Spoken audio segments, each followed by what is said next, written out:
Party विशेष के कुछ लोगों के घर पर बुलडोजर चला देने से कानून राज नहीं स्थापित होगा।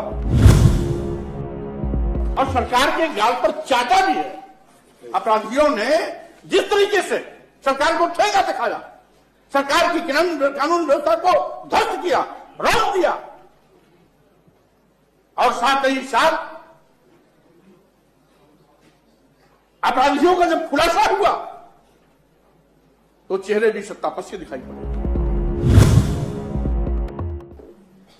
नारी वंदन, बेटी पढ़ाओ, बेटी बचाओ, तमाम इस प्रकार के सरकार की प्राथमिकताएं हैं।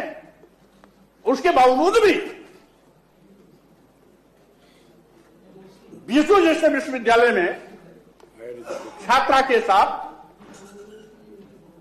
सामूहिक बलात्कार की घटना बेहद निंदनीय है। लड़की का जब बयान होता है, बयान के बाद स्थानीय प्रतिनिधि जब इस घटना के लिए जद्दोजहद करते हैं, धरना प्रदर्शन करते हैं, तो उल्टे उनके खिलाफ एफआईआर कराया जाता है।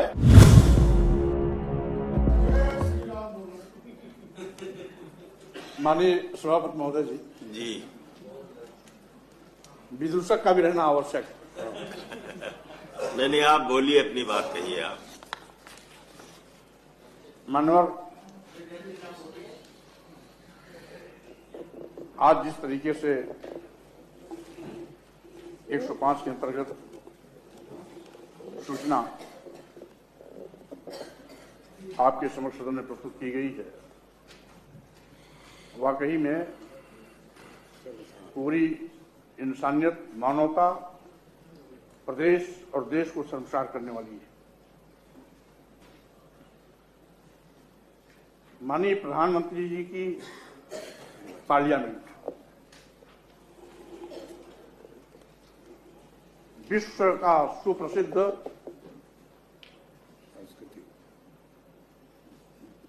काशी विश्वनाथ का मंदिर वाराणसी में,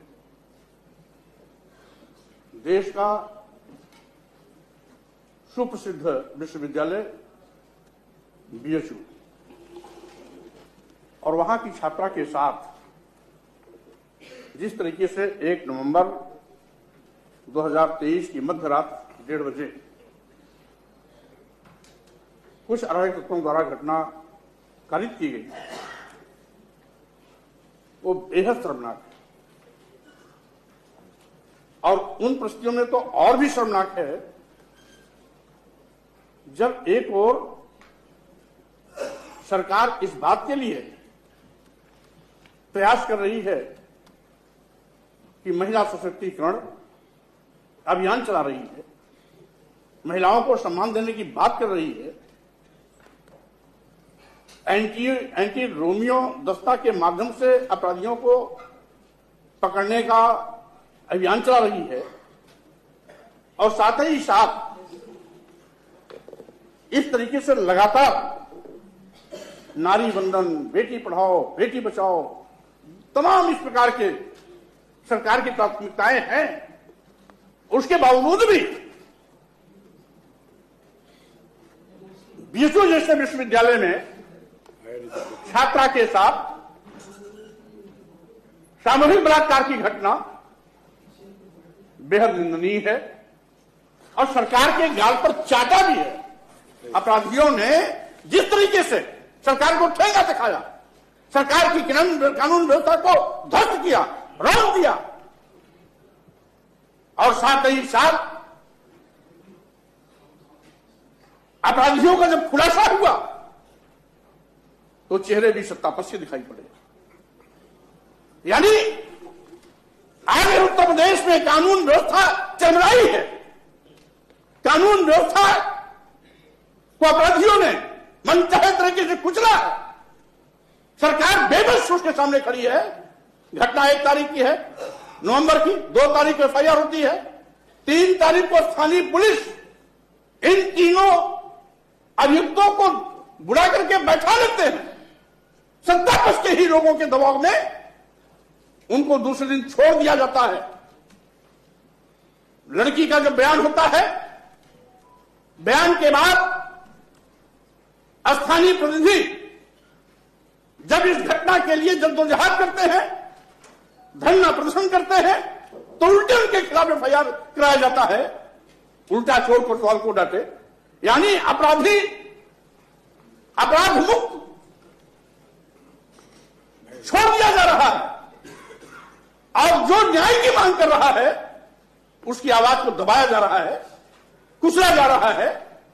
न्याय की गुहार करने वाले के खिलाफ एफआईआर दर्ज करा जा रही है।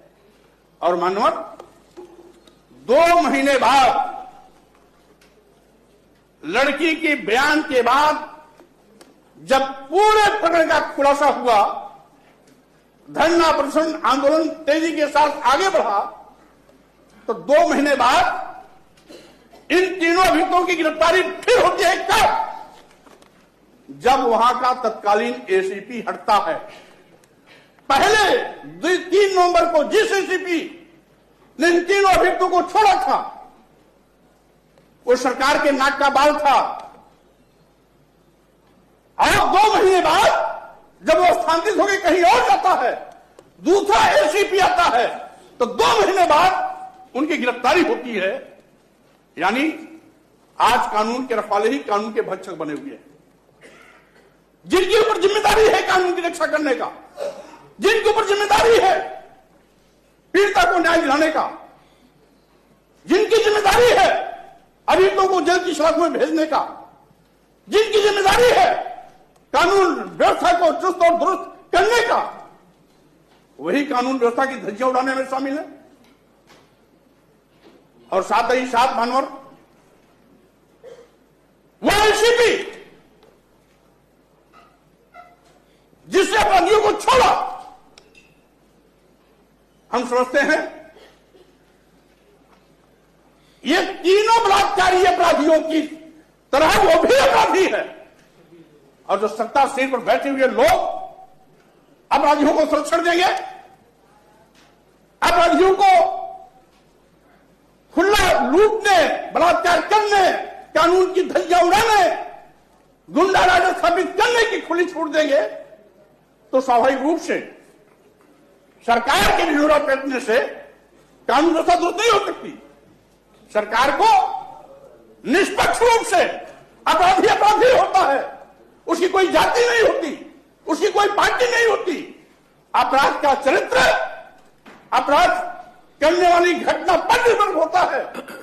लेकिन एसीपी महोदय बड़े मेहरबान और सत्ता पक्ष के वो विधायक लोग भी बड़े उन अपराधियों पर मेहरबान, उनको उस पीड़िता का दुख तकलीफ नहीं दिखाई पड़ रहा है। वो पार्टी विशेष से जुड़े हुए हैं, सत्ता पक्ष से उनका संबंध है, इसलिए उनको अभयदान दे रही है। और मान्यवर, मैं आपके माध्यम से कहना चाहता हूं, क्योंकि ये तो मुख्यमंत्री जी को चुनौती है, हमारे नेता सदन को चुनौती है, पूरी सरकार को चुनौती है, और यह किसी अन्य पार्टी के लोगों ने नहीं किया, सत्ता पक्ष के ही लोगों ने ये घटना घटित की है। और मान्यवर, आपके कह देने से भी नेता संघ का जवाब आएगा।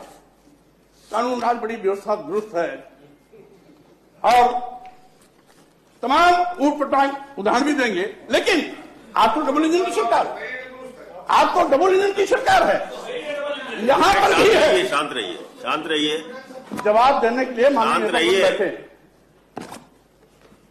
आगे डबल इंजन की सरकार है, ऊपर भी है, नीचे भी है। एनसीआर भी इन्हीं की संस्था है, वो हमारी संस्था नहीं है। महिलाओं के खिलाफ अपराध पिछले वर्ष की तुलना में इस वर्ष ज्यादा हुए। इस वर्ष अपराध 65,743 मामले महिलाओं के खिलाफ दर्ज हुए, जो महिलाओं से संबंधित घटनाएं हैं वो दर्ज हुई हैं। जबकि इन्हीं की सरकार में 2021 में ये आंकड़ा 56,083 था, 2020 में 49,385 था। यानी इनके ही आंकड़े को लगातार 20 की तुलना में 21 में बढ़े, 21 की तुलना में इस 22 में बढ़े। यानी 2022 एनसीआर की रिपोर्ट में गैंग रेप में यूपी नंबर 1 पूरे देश में, जिसमें 3690 मामले दर्ज हुए। दहेज हत्या वो भी महिलाओं संबंधित है, यूपी में नंबर 2, 2138 मामले दर्ज हुए। महिलाओं का अपहरण 14,887 मामले दर्ज हुए। हत्या के मामले पर 3,491 मामले दर्ज हुए। पूरे देश में यूपी में सबसे ज्यादा क्राइम महिलाओं पर हुआ है, 7,53,675। मानवर